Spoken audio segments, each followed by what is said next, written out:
Hello, everyone. Welcome to an all new episode of the Indic Explorer Show. This is your host, Vineet.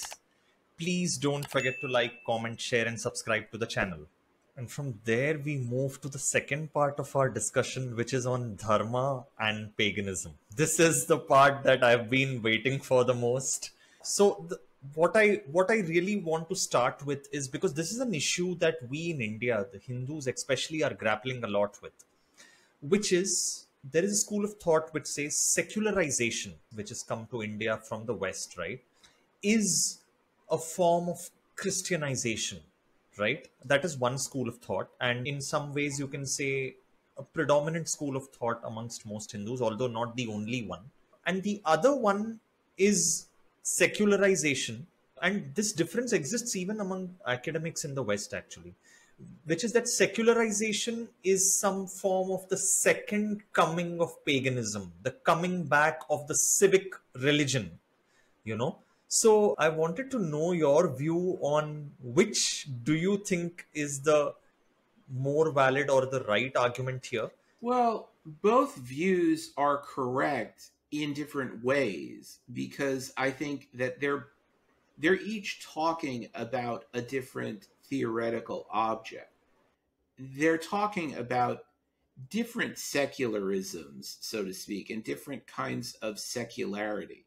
I mean, obviously, we have to say that the term secular, it comes from the Latin saeculum. It means an interval, a period of time. And it is a Christian term initially to refer to the period of time, particularly between the propagation of the gospel and the return of the Messiah at the end of history.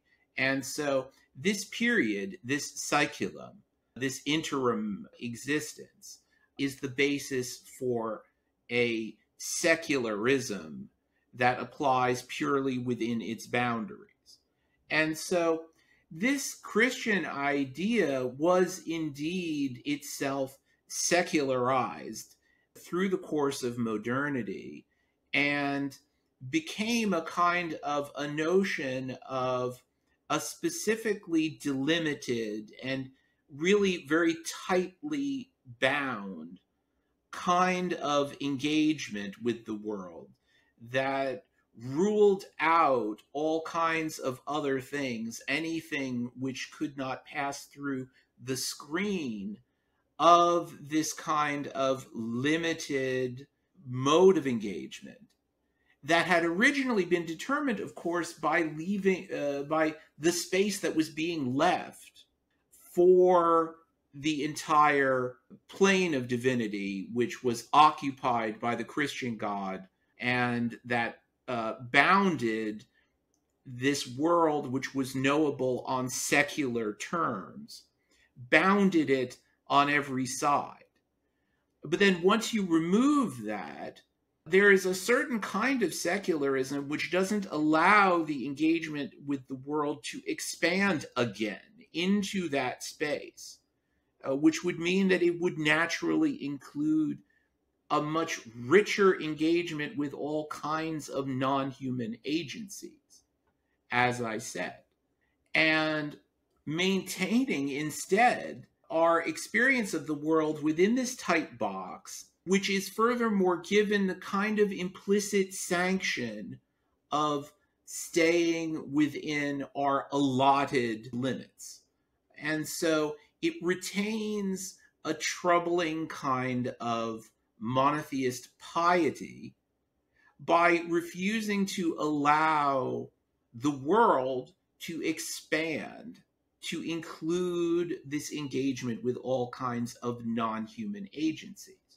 And the political nature of this is why some people have started to speak in terms of a cosmopolitics, which would affirm that it is inherently political to attempt to limit the terms of engagement to a kind of secular cosmos that, even though it no longer explicitly invokes the monotheist God, by zealously maintaining the space that it previously occupied and keeping it so concertedly empty is in a way continuing to uphold it and continuing to use all of its disciplinary force to maintain it, and in fact to spread it,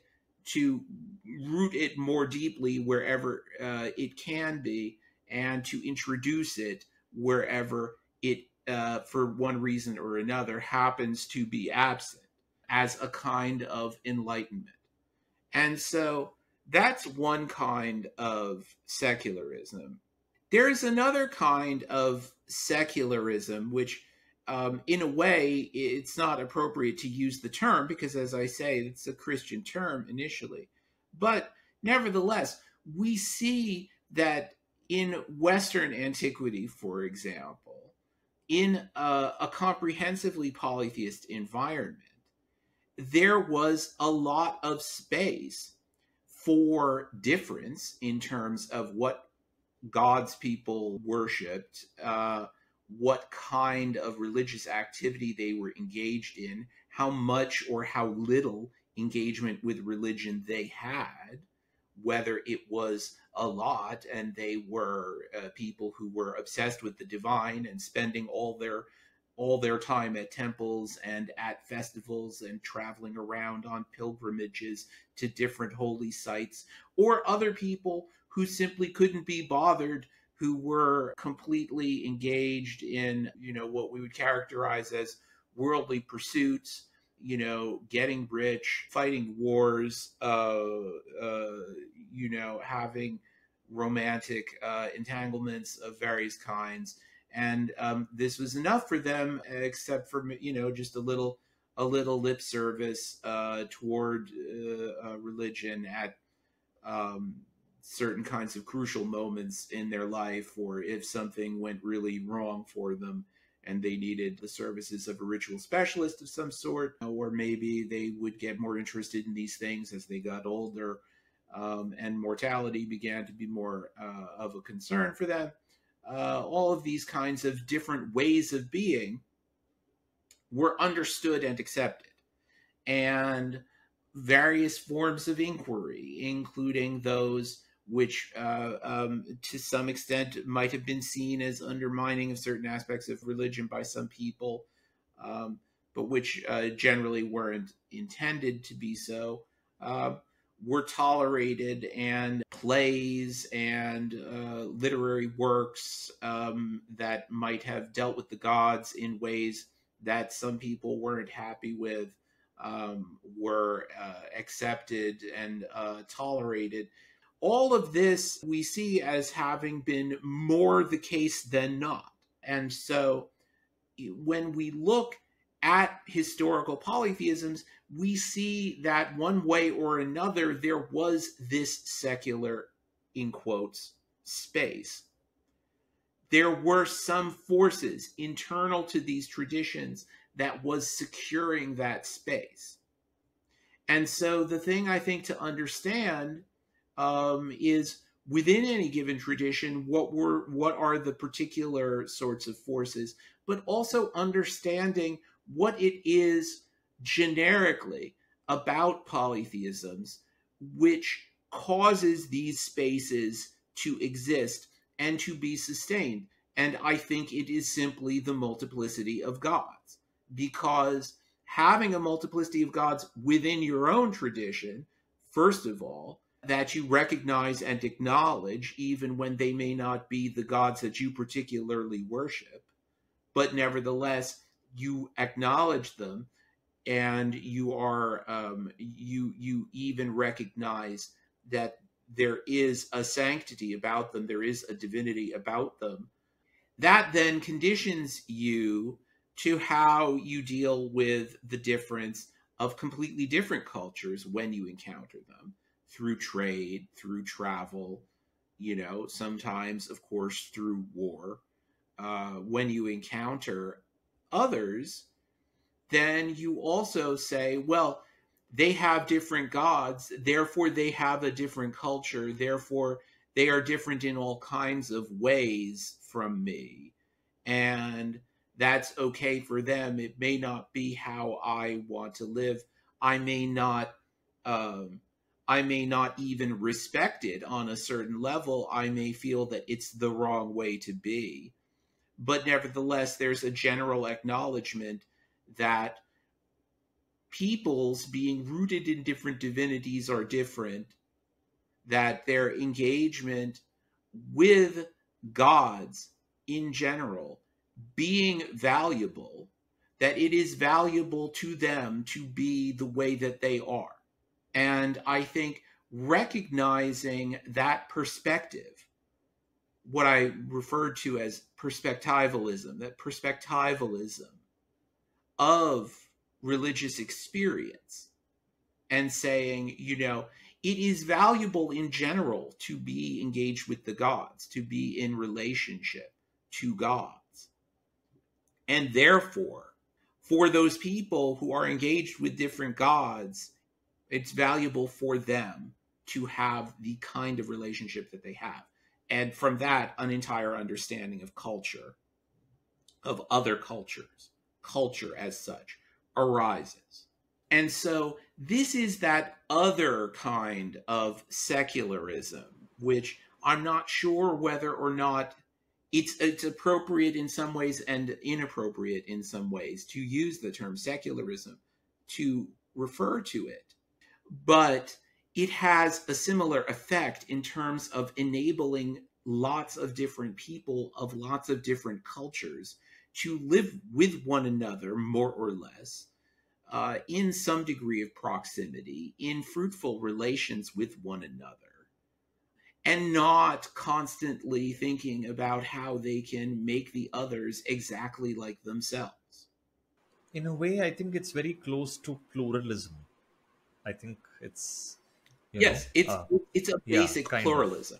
It's a basic pluralism. We could also say that it's a kind of relativism if we evacuate the term relativism of its negative connotations, because it doesn't Right. mean not believing in anything. It doesn't mean nihilism.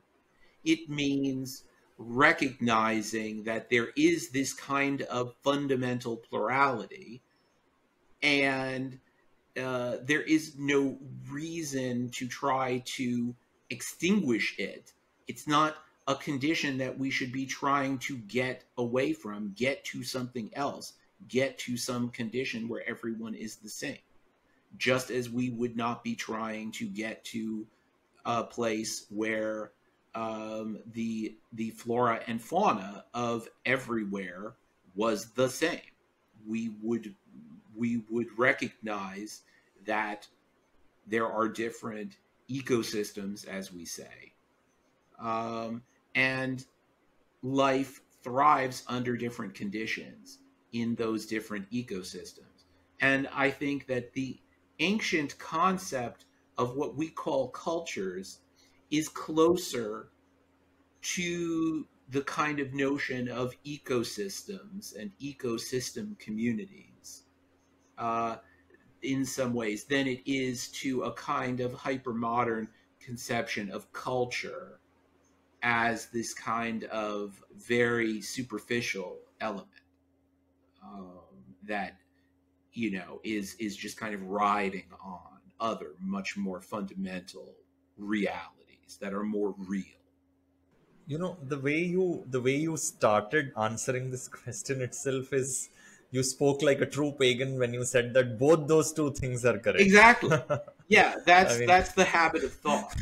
Yeah, yeah. That's the polytheist right. habit of thought, and that's why polytheism, understanding polytheism correctly, is important even for people who will never be themselves polytheists. It is an intellectual problem that people who are simply concerned about having an adequate understanding of the most fundamental aspects of being need to get right, regardless of what religion they're going to hold personally, or if they're going to hold no religion at all. It's an intellectual problem that they need to wrestle with. and a historical problem that they need to grapple with for themselves if they intend to be intellectually responsible, intellectually serious, intellectually responsive to the world in which they live. Absolutely. I think it would be an important part of forging their character for them to, investigate on these lines.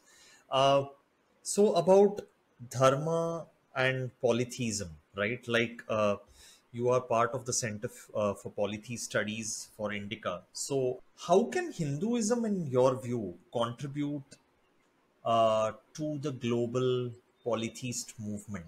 Like, how can Hinduism help other pagan traditions? And what would be the theological framework? Because at the end of the day, these are deeply philosophical traditions. What would be the theological framework for them to engage with each other? Well, I think that obviously, in the first place, I try to be very respectful in my interactions with the dharmic community, to not presume upon a status that I don't claim for myself. I don't claim to be an insider in the dharmic tradition. And so when we spoke about, rules of engagement, I try to observe that in the first place by understanding my situation, my position relative to Hinduism as, in various ways a guest. And I think that, I would like more Western polytheists to have a similar attitude toward all living continuous polytheist traditions. Um, the sense of being a guest in one's encounters with them, in one's engagement with them, and not presuming to understand more than you do, not presuming to have an insider perspective, and of course, most of all, not presuming that you can dictate to them how they ought to view things, how they ought to look at their own history, how they ought to manage their encounters with others. So, I mean, with that being said, I think also that Western revivalist polytheists have a lot more to learn from living traditions like Hinduism, um, and particularly from Hinduism because it's in a position to have been able to secure its own territory to a degree that for contingent historical reasons, many other traditions were not able to. And so even the ones that survive today, and have large memberships, there are many people simply, in numerical terms, who continue to participate in one form or another of Chinese polytheism. There are many people in terms of sheer numbers who are participating in sub-Saharan African polytheist traditions. But in those cases, they have not been able to establish the degree of control of their circumstances that has been possible in India for various reasons. And I think that that is something that needs to be respected and appreciated, rather than, I think, as is often the case, people from the outside, I think, only speak in terms of the responsibilities that places upon a tradition which is, in a majority position in its in a modern nation state, and not to also think about it in terms of the importance of that as something that that exists in the world, and that had various things been different, very easily might not have continued to exist in the world up to this point. And so, given that, I think that Hinduism has a very pivotal role to play in terms of improving the understanding and recognition of polytheism in general and of all of the other surviving polytheist traditions, by virtue of the fact that it has been able to secure recognition for itself internationally as one of the major world religions that has a seat at the table, in principle at least, in so-called interfaith conversations. And it is in a position, to some extent, to represent many other traditions which, because of their own situation in their own countries, are not able to claim that kind of status for themselves. Either, in many cases, simply because they have not spread internationally to the requisite degree, or because they are being too much comprehensively repressed in real time in their own countries to be able to really effectively speak up for themselves, because it is too dangerous in one way or another.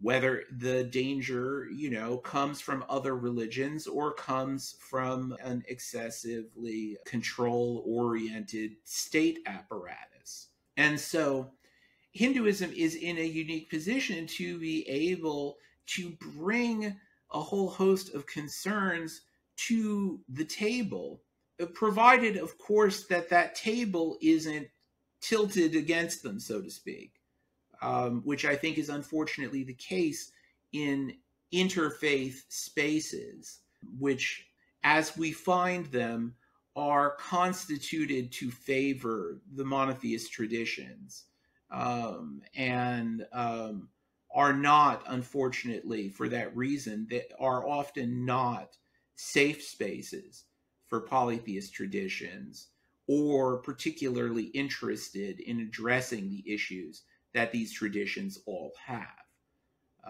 And so in this answer, I'm prioritizing the situation of continuous living traditions rather than revivalist traditions, because, just as we would say with regard to the environment, one needs to look at the status of critically endangered traditions that are the focus of global pressure, even if they may be the majority tradition in some sufficiently narrowly delimited space.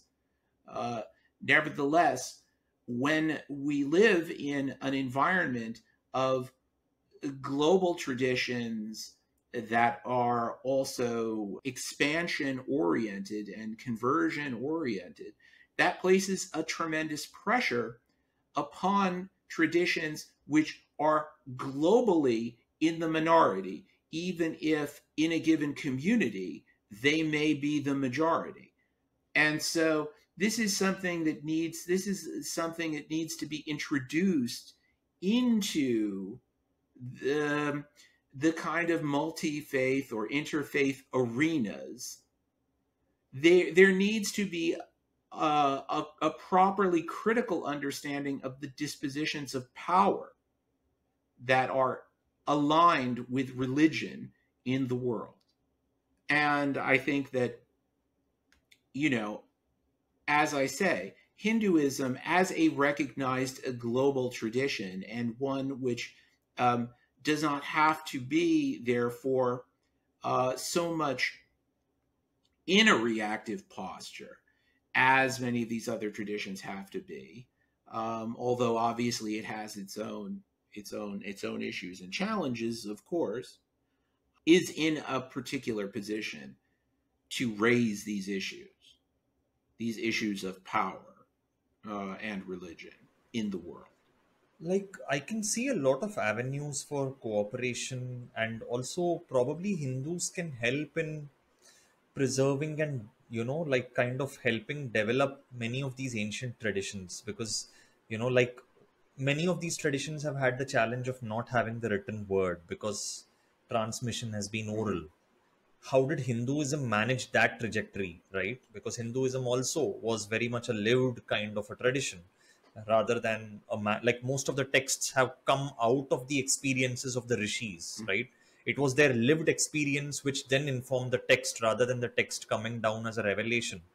So, probably helping fill the gaps, probably helping them. Some of them have sacrificial rituals which probably need to evolve. How did Hinduism go through that trajectory? It's like a test case. And I also think another area where it can help, because many of them really are battling for their turfs, is also in terms of preservation, especially in terms of artifacts, anything that's very important. Like, this preservation is not from the Western fossilization kind of preservation, but more in the sense that if some tradition is under threat, then those artifacts can be stored until the time when it is safe to bring them back home.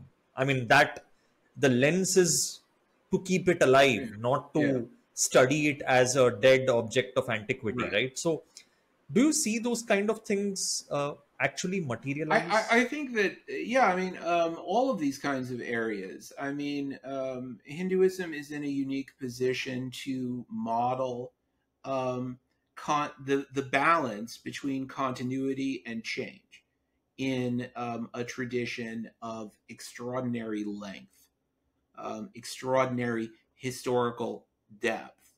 And I think that many traditions, many surviving traditions, which are going to need to undergo a much more potentially rapid period of change, can benefit tremendously from the example um, of change that has occurred in India, and yet has managed at every stage to reaffirm its continuity with what came before.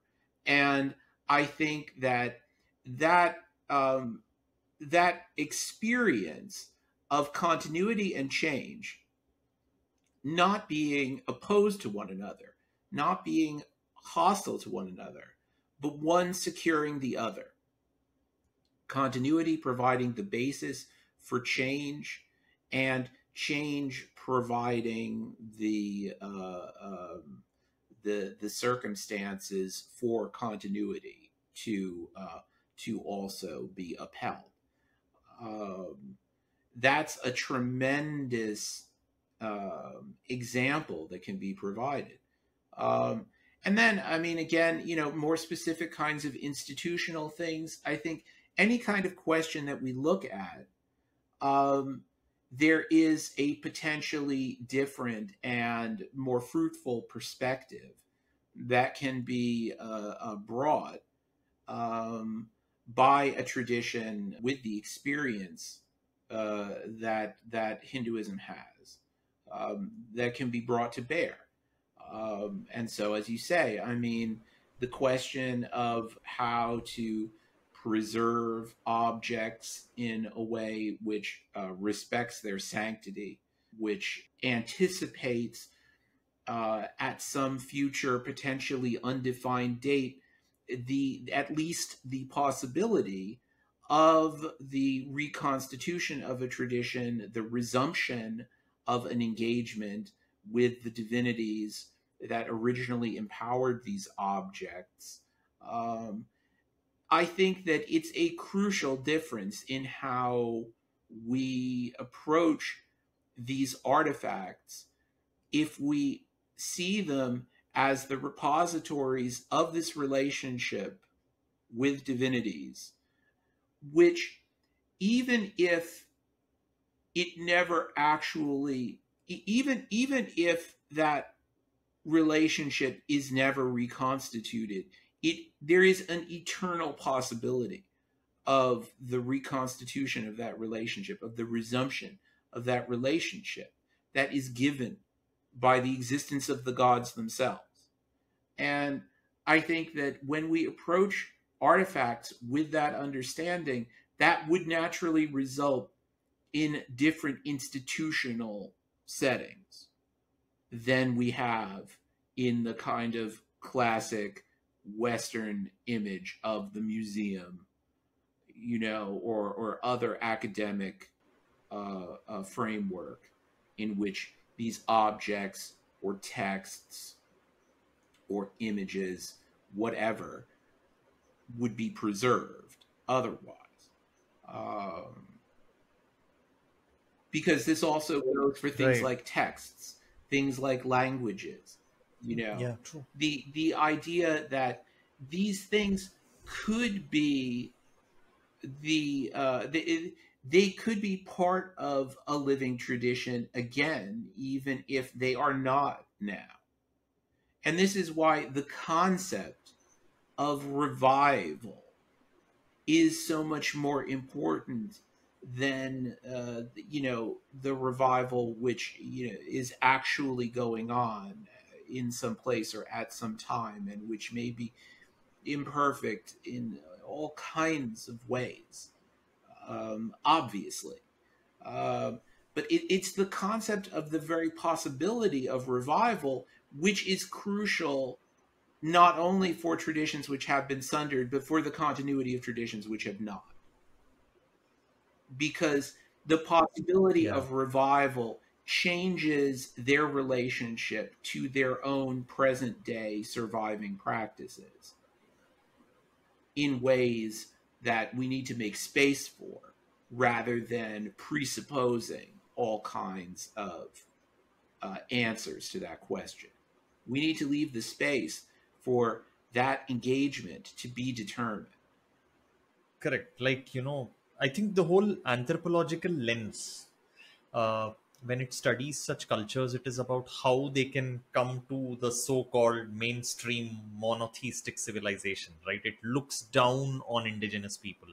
But an anthropological lens could be developed, especially by dharmic people, Right. which looks at these traditions in terms of how can they, how can they continue, or if they are not alive, how can they be brought back to life? And that completely changes the way in which you study these cultures. Right. Just to see that as a value. Just to see that as a value, to see, the potential of a tradition being revived as something of value, rather than something that we would look at through this cold, dispassionate, appropriately scholarly gaze, looking at it with such dispassionate eyes, just to have in mind and to celebrate the possibility of these traditions being taken up again. And, in the case of living traditions, celebrating the possibility of change within them that wouldn't render them inauthentic. All of these traditions face many challenges, and people within a given community have legitimate issues, legitimate demands. The none of these traditions have to remain fixed at some moment in the past in order to be valid, in order to be authentic. That's the point. They can change. The gods are still there. And so in the case of living continuous traditions as well, you know um, there can be change.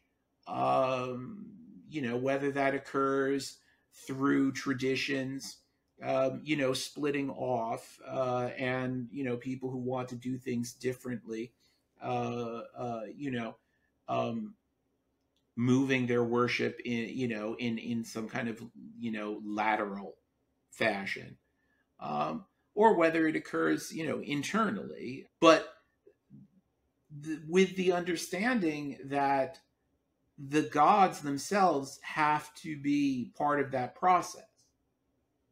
And, they, they have to be acknowledged. They have to be involved in the process, however that is appropriate within a given tradition. And if that manifests itself, as I say, by the splitting off of some tradition from a common root, then that's fine. Or if it happens through some process, some deliberative process within a tradition, and the tradition maintains its integrity, that's fine too. Now, the opposite. How can pagans help Hindus?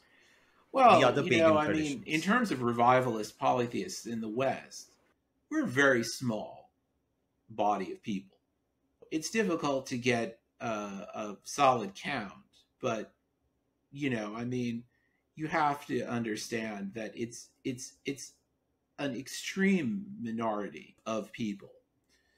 And so, to the degree that some of us are in a position to be public intellectuals like myself, it's incumbent upon them to work on all of these kinds of issues. We have that responsibility on behalf of traditions that we recognize as having, in so many ways, a common experience of the divine generically to that which we have. And so there's that responsibility. With respect to living traditions outside of the West and in the global South and elsewhere, I mean, I think that it's in their best interest to establish these alliances, because I think that it's the only way for them to really secure any kind of resolution, favorable resolution of the issues that they're confronting. There have to be international alliances. There have to be intercultural alliances between traditions, regardless of the difficulties that may entail. And, I mean, obviously, I would like pagans in the West to be more understanding of and respectful toward continuous traditions, and Hinduism a fortiori, because of its unique position in the world, and to have more humility in their relations with Hindus and with others who are members of continuous traditions. More humility about trying to school them about this and that. Do you think pagan traditions elsewhere can make the world more open towards polytheism in their own landscape, and hence, in a way, also make it a more hospitable place for Hinduism internationally? Because its Yeah, biggest problem is global minority. right. It doesn't have the international, transnational heft that it has in India. That's right. Do you think Yeah. polytheist That's traditions can why add these that value? traditions all need the force multiplier, so to speak, of alliance among Correct. one another. And they can definitely help to foster the conditions for that by looking at their own traditions in a way which values more the multiplicity of it, the differences within it, rather than attempting to paper them over or to subordinate them under some kind of an adopted monotheist framework.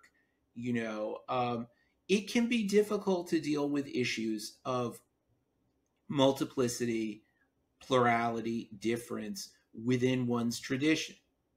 That can produce tensions like that have always existed. They existed in antiquity before there was a monotheist context. Now that there is a context of global monotheist hegemony, um, people within a tradition need to be careful about doing things which weaponize these kinds of default global hegemonic understandings.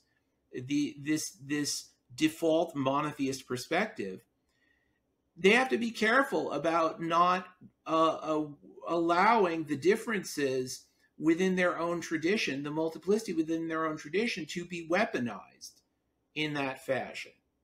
And so, by beginning in a way that values, instead of attempting to paper over the difference and multiplicity within their own tradition, they also will make it easier to create those alliances internationally, those alliances between traditions, because they're not going to be approaching it from such a rigid, isolationist perspective, which I think was not, if you look at these traditions historically, was never the case, really. These traditions were never any more isolated from one another than was given by, their geographical and political situation. Really, they always had as much interaction with other cultures and other traditions as they could, realistically speaking, and they always had a way of dealing with this difference, this alterity, this otherness, that didn't require some kind of heavy-handed, top-down imposition of unity, that says, well, there's the single truth out there, which is what's really real, and everything else is on a much lower level, is subordinate, and that's why we have these differences. You get this kind of business about, as cute as it is, exclusivity. Yeah, and also, as cute as it is, this kind of thing of, like, many paths up the same mountain, or different parts, the blind men feeling different parts of the elephant, and so forth, which is cute, but it's not an adequate it's not an adequate metaphysics of plurality, and it doesn't do justice to the subtlety of any of these traditions intellectually, to have such a flimsy rubric under which they're all supposed to be just accommodated. We don't have to just accommodate difference and plurality and multiplicity. We can recognize that they're the point. Right. So, I mean, I think one very interesting thing that this international organization, I call it what you may, I like the word Polytheist International. So, should actually, it should, that name is cute.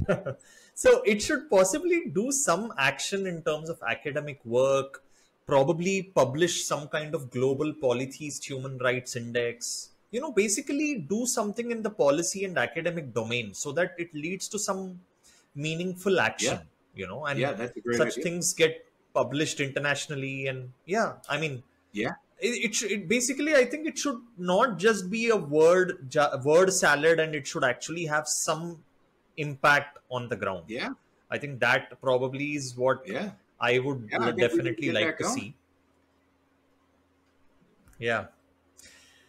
The last thing for today is Western civilization as we know it. How much of it today is metaphorically still pagan, and how much of it has Christianized? And let's say a crystal ball gaze, if the pagan traditions had survived, how different would Western civilization have been today than what it is right now? I think that the forces that made for a polytheistic environment in the West in antiquity never went away. Less prosaically, we could say the gods have always been here. And people have continued to engage with them in different ways, less cognizant because of ideological obstacles, but still participating in their energies, in their activities. And so, for example, as a matter of theology, as a matter of metaphysics, for someone such as myself who believes that the gods are present and active in everything, in every aspect of life, people are continuing to participate in them and continuing to engage with them, even if they're not doing so with an explicit understanding of that fact, of the properly theophonic dimension of that. And yet they are continuing to be in participation with them. And so, from my perspective, everything positive which has happened over the course of Western civilization has been in some way from engagement with the gods themselves.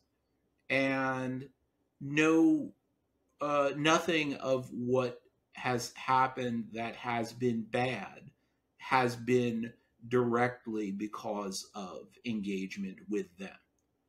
And so I would say that over time, we have seen, I think, manifestly, as it has gotten easier for people to engage explicitly with the gods and with an ability to thematize that that's what they're doing, so too, I think, conditions in Western society have improved. And I think that things have, it's not a coincidence that things have gotten better during the same span of time in which it has become more possible for people to directly engage and consciously engage with the gods. However many or however few people have actually done so is less significant, I think, than that the possibility has become greater and greater.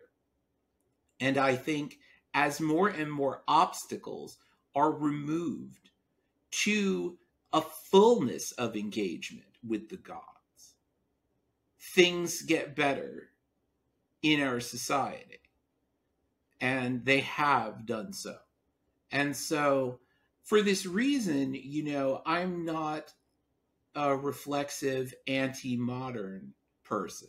There is a construct of modernity which is toxic, but I do believe that obviously societies can change, and change can be for the better and for the worse, and in different ways.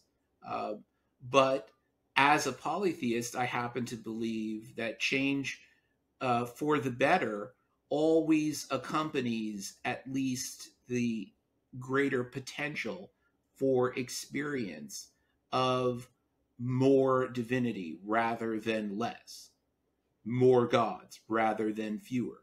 And I think this is this is in itself a very ancient perspective, that, a society's gods are its wealth. And that having more gods is a kind of a primordially good thing, and results in greater health in society. And it also results in a greater plurality in society, because different ways of being, different ways of life receive a seat at the table by virtue of bringing new gods to the table, and therefore increasing the collective wealth in that sense. And so, the increasing plurality and diversity of Western society over a period of time, as a result of the waning ability of monotheism to explicitly impose itself, has brought about positive change by these inherent dynamics.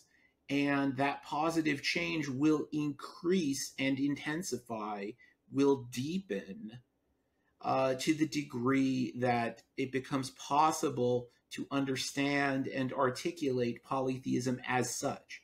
Because by, making access to that primordial source of being, by removing the obstacles to that contact, I believe that it inherently brings positive change. And so, I do believe in that sense in the possibility of progress. That's such a refreshing take from, what the stereotype would be on paganism, right? Yeah. It's been a fascinating conversation to pick your brains, Professor Butler. And I have learned a lot at your feet, both on Twitter as well as over here in our conversation. And I think without you giving me the chance to speak in that Global Polytheist Conference, I don't think the Indic Explorer would have happened at all. So for that itself, I owe you a huge debt. So thank you so much for coming here today. Thank you so much for providing this platform. And from my point of view, it's me who owes a huge debt to people who are interested in listening to what I have to say. It's that for which I feel indebted and feel a responsibility to live up to that in terms of the seriousness with which I approach all of these questions every day and in any way in which they come up. It's a responsibility to my interlocutors and those who want to listen to what I have to say. So I thank you for that. So, I'll end the podcast. I would probably say namaste. If you could say something on similar lines in the Greek tradition, the word or what the Greeks would have done. I'm eclectic. I'm rather eclectic myself, but and I wouldn't I wouldn't want to put it within the context of a particular tradition, but simply to say that it's my wish that that the ways of the gods should continue to grow strong in the world, and that they should bestow their blessings upon all those who pray to them and who lend an ear to them.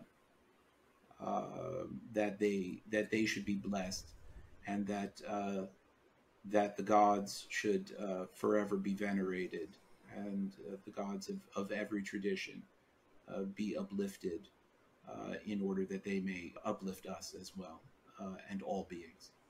Absolutely. So we need more of them. So thank you so much, everyone, for joining us. Until next time, signing off. Thank you.